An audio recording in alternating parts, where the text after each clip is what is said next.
Sa Pops, check lang natin yung CRB. Tingnan natin kung anong update and bibigyan tayo ng sample shade. Check natin kung anong pipiliin natin. Throw your hands up if you with it, drop it. So, ito na yung itsura ng CRB natin. Piniprep na for painting. Nakaskas na.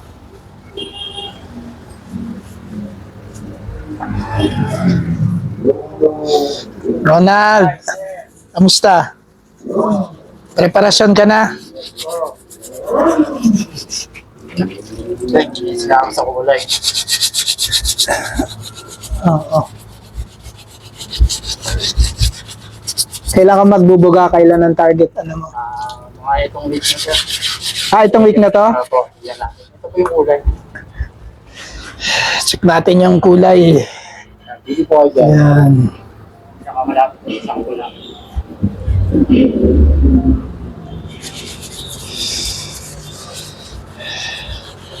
Ikaw, ano sa tingin mo? Para mas maganda yung kanan eh, no? Ito po. Oo. Yung pinakamalapit sa sample. Oo. Sa? Oo. Ito, no? Ito parang maasul-asul eh. Lamang pa yung pagkagray niya ng Oo, konti. pagka-gray. Ito, magaling talaga.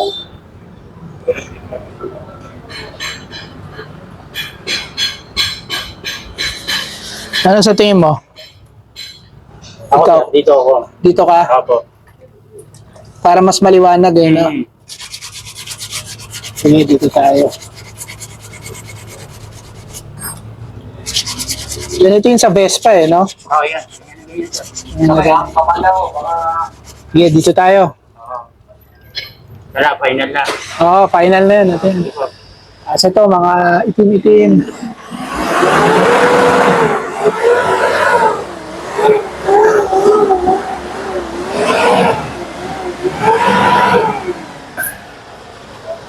May ginagawa pa yung latero. Pero dito, may ginagawa pa siya. Di pa tapos.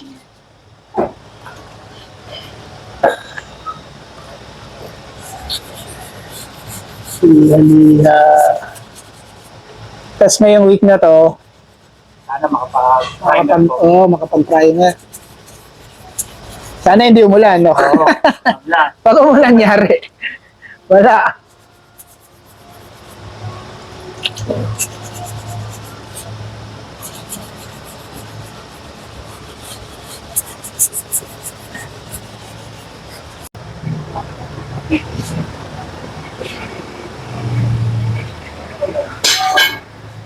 Tay, kamusta? Hindi pa nagawa yung punit dito?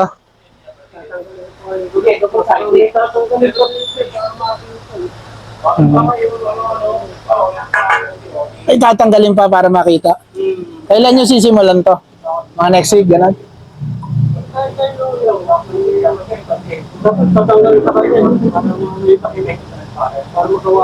Alam naman niya, ano yan? Hoy! Bato?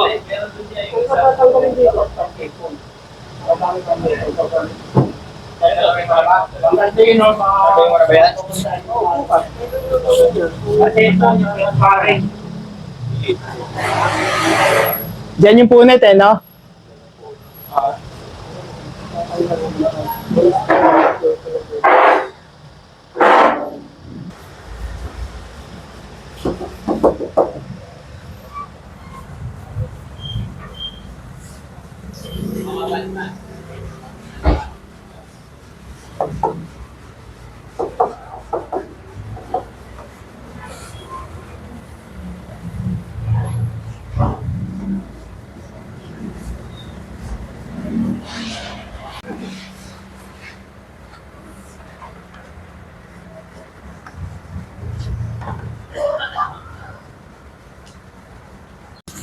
Medyo marami pang gagawin dyan eh, no?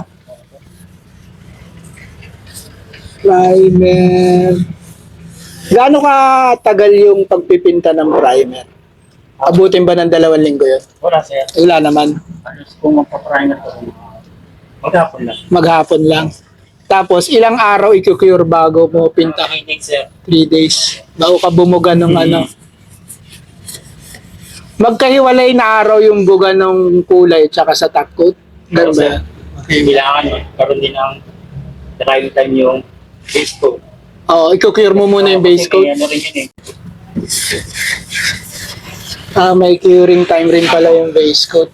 So, primer, mga Mga 3 days kasi yun. isang araw, tapos base coat, 3 araw, tapos clear coat.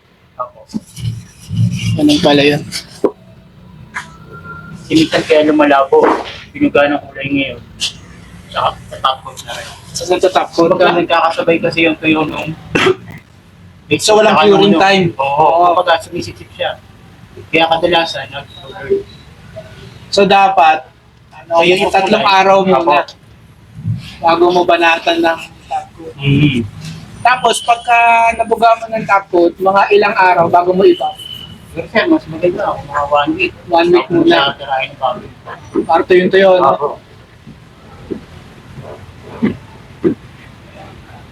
Hindi naman ako nagmamadali, kaya okay lang.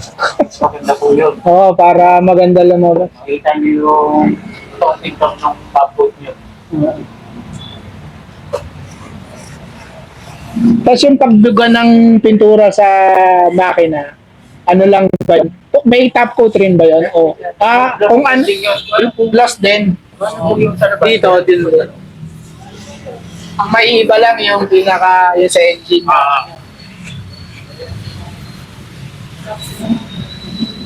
Tapos yung loob, bubugahan mo rin ba ito ng alam? Makakiwan din po natin.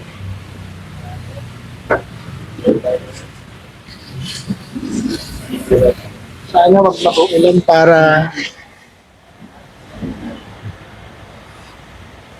hindi magtagal. Pagka umuulan, di pwede magbuga eh, no? Sisira, no?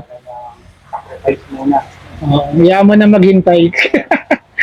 Kesa mag-back jet. Sacrifice ko na rin po pag ano, pag umuulan. Hindi talaga maganda eh.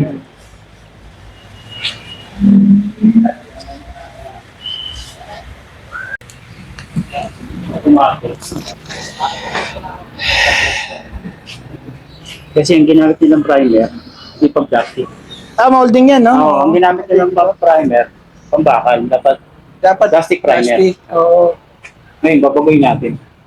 Pa-primer tayo ng plastic para dito. Black, no? Oo. Magpapalit ba tayo ng may mga papalitan bang rubber? Check na lang sir, pero most of yung mga clips natin. Ay, mga Dito, clips. kasi nakadikit na lang yung iba ng epoxy. Kumpletuhin na lang natin Oo. yung clips para ano. Para hindi po siya ang mga loading. Tsaka nakakainis yung pag gumanda. Magalaw. Gumagalaw. Nakadikit yung epoxy. Ngayon, dinikit na lang yung epoxy. Pero medyo ano lang. Makakahanap na tayo dito. Meron naman. Copy made lang. Oo. Yung basag, yung biyak sa flaring nito, ikaw na rin gagawa nun. Marunong ka rin gumawa nun. Yung mga ating natin na tayo. Ditikitan ng parang ano, Apo. yung fiber na ano. Fiber mat po. Oo. Tapos tsaka bubugan, no? Ang ina kasi nabasag nung bumaba ako sa garahe. Mataas kasi yung garahe ko eh. Nagkamali ako ng baba, basag. Putot. Oo. Kaya masakit nun, mahal ng modulo na ano eh. Hindi ka na kung makita ka man, sobrang mahal. Yung mga, oo. Mahal na ng pyesa ng CRV ngayon, hindi ka pares dati. Oo, overrider. Parang nasa 60 na yata eh. Oo. Kaya yung iba nagpa-fiberglass na lang eh. Kaya lang ano, syempre hindi na original. Pagka purist yung may-ari, Wala. ayaw. Sayang. Kaya ayaw ng fiber. Yung iba, ano pa, carbon, pinaka-carbon. Nakita ko ba, meron kayong ano eh, spoiler ng RD1.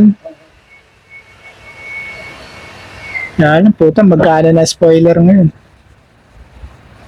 Kano benta ni Noy? Hindi malam. Baka mga 12 million, puta, mahal.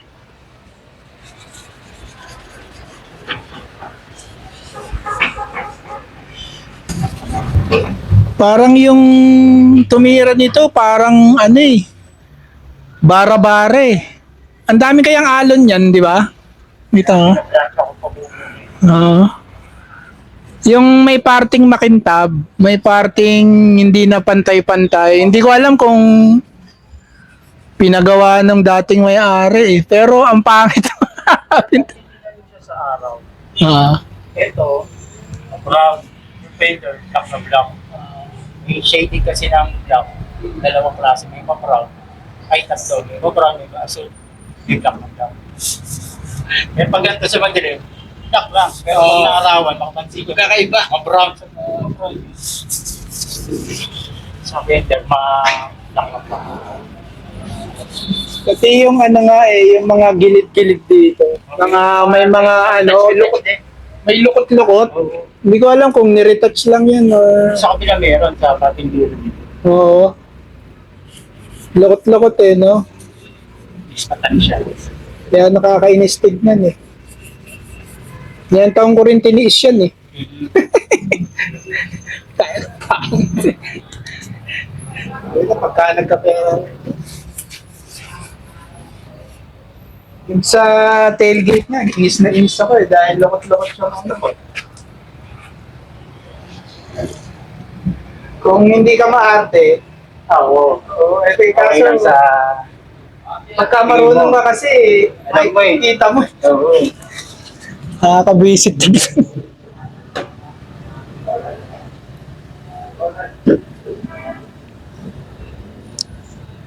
So that's our update for today mga paps. Sabi ni Ronald baka makapagbuga na siya ng primer this week. Tapos yung punet sa may chassis kakalasin ni Chokoy bukas, tas gagawin na ni Kuya Sam yung punet. Medyo mahaba-haba pa ang kakainin dito. Baka mga last week of August pa nga lumabas sa dami pa ng gagawin. Ayun lang. Thanks for watching. Till the next Budol. Peace.